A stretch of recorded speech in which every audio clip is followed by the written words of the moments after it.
এত বৃষ্টি আর পারা যাচ্ছে না। হাঁটতে হাঁটতে আমি পুরো ক্লান্ত হয়ে গেলাম। আর বাবাও কি আর কোনো বাড়ি খুঁজে পেল না, সেই ভুতুড়ে বাড়িটাই পেল। কি জানি বাবা, থাকতে পারবো তো ওই বাড়িতে? কীরকম একটা যেন হচ্ছে, আমার ভয় ভয় লাগছে, কি জানি।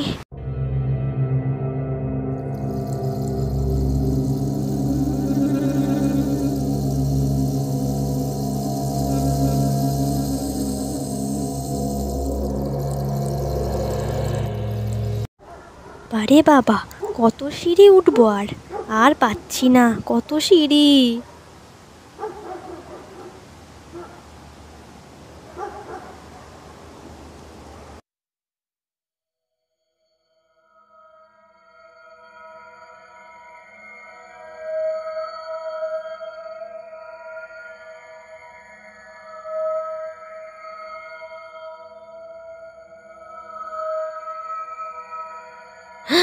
ওরে বাপরে, এটা কিরকম বাড়ি?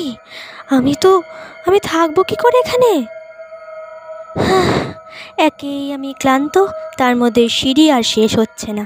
আর কত সিঁড়ি উঠবো আমি, আর পারি না।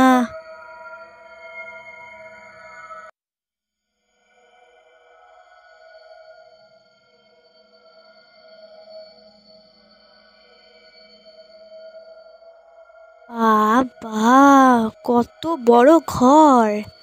এই ঘরে একা থাকতে তো আমার খুবই ভয় লাগছে। কি করে থাকবো এখানে আমি? আগে তো এখানকার ঝুল ঝাড়তে হবে, কিন্তু এখন আমার আর শরীরে শক্তি নেই।